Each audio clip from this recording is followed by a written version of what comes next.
Hey there, welcome to my time machine. I'm going to take you back a few years, back to January 17th, 1999, and we're going to look at what websites used to look at. And yes, this is a modern web development course, but it is important to understand where web design came from, and that's why everything is all boxy, because in the last lesson you learned about tables, and tables used to be the way that websites were designed.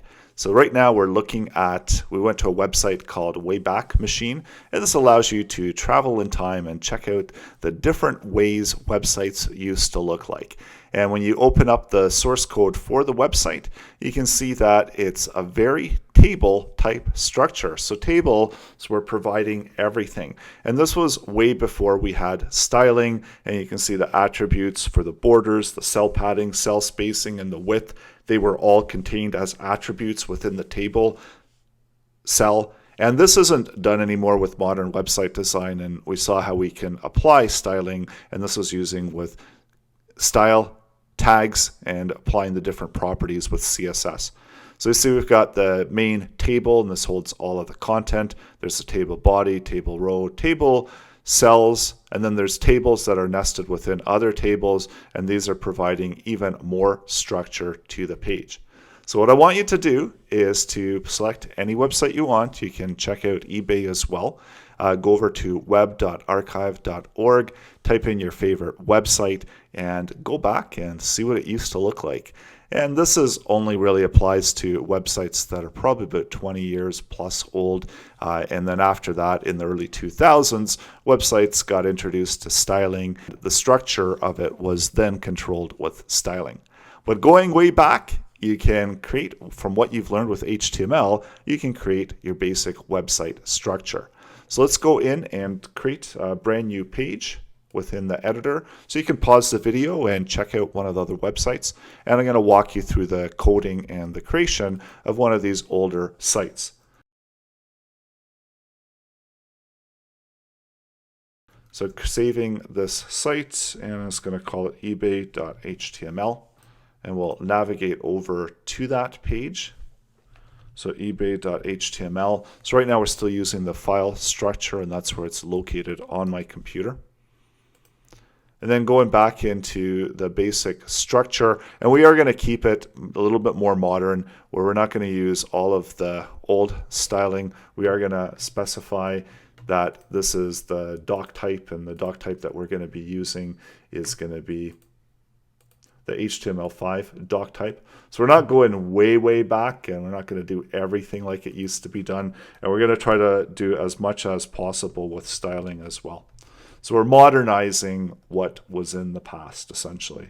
So create the HTML tags and the basic HTML structure, the head tag, and then title within there, eBay 1999.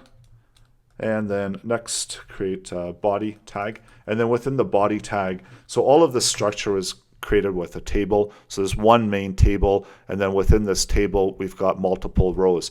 And you can see this with modern website as well.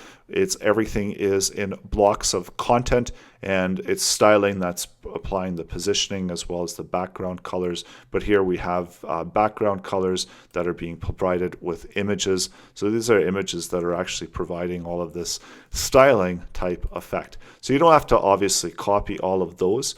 But you can just do something similar to get a feel for how websites used to be designed, and then we're going to modernize it and bring it into the future with some styling. So now we've got the table, so the main table, and you can roughly see that this is comprised of approximately about 2 to 3 columns. And also I am using Chrome, so if you right click on the element and click inspect, you can get more details as I'm doing. So the main table has a width of 600 pixels, and oh wow, the computer screens were pretty small. And then within it, we've got the table body. So let's do the same. We're creating a table body. And then within the table body, we've got our first row of content. And this first row of content, so the first cell had a width of 170, and then it had a table within that, and that was the left-hand side navigation table. So creating that table, and nesting a table within that table.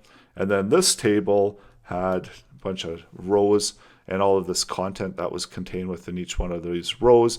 So these were all of the hyperlinks that we see here, and each one contained a different link out to, also had the different images.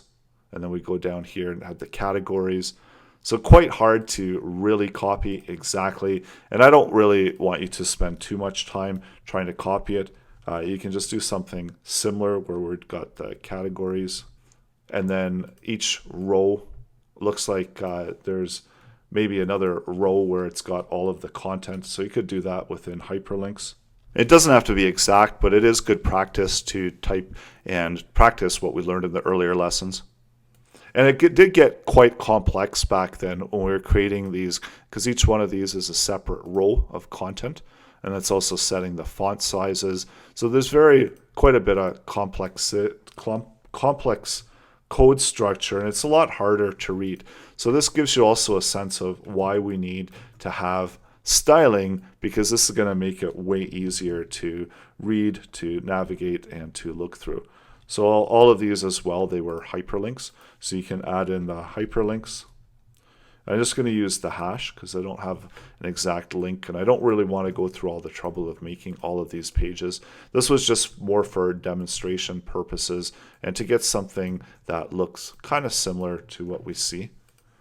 Refresh. So there's our categories. You can also copy the image address and add in the image at the top.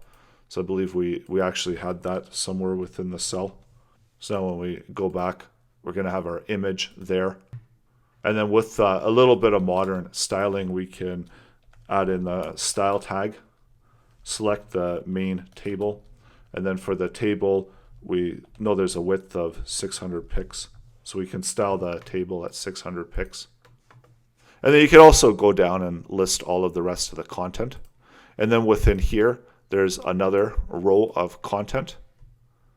So going back into the source. So I'm using the display within Chrome, where I right click and I do inspect, and that gives me the source code within this developer console where I can edit the code. And then you also see some of them are using the strong tags. So next cell is another table, and this one is 450 across. So going back to where this one ended, and then we've got another table nested within there. And it really does get quite ugly from there. So another table row, there's two rows there. So one is the upper navigation there, where it lists out all those items there for the navigation. And wow, you should be really thankful now that we do have styling instead of having to go and construct all of these tables that are nested in tables in order to get the structure and positioning. And then it's got another row. And then this row has probably within this cell, there's another table, so that's breaking up those other columns. So we have to nest another table within that table. And aren't you glad that now we've got modern website design, so we don't have to worry about all of this nesting of the tables.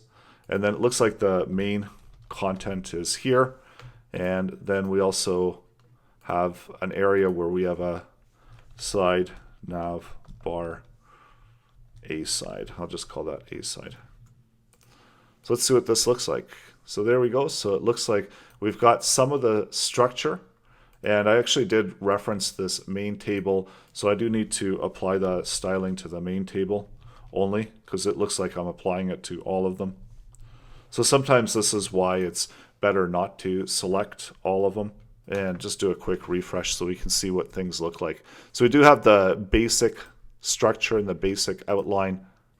It looks like there's a bunch of hyperlinks. There's some more images contained in there, so within the main content. So there's some more content.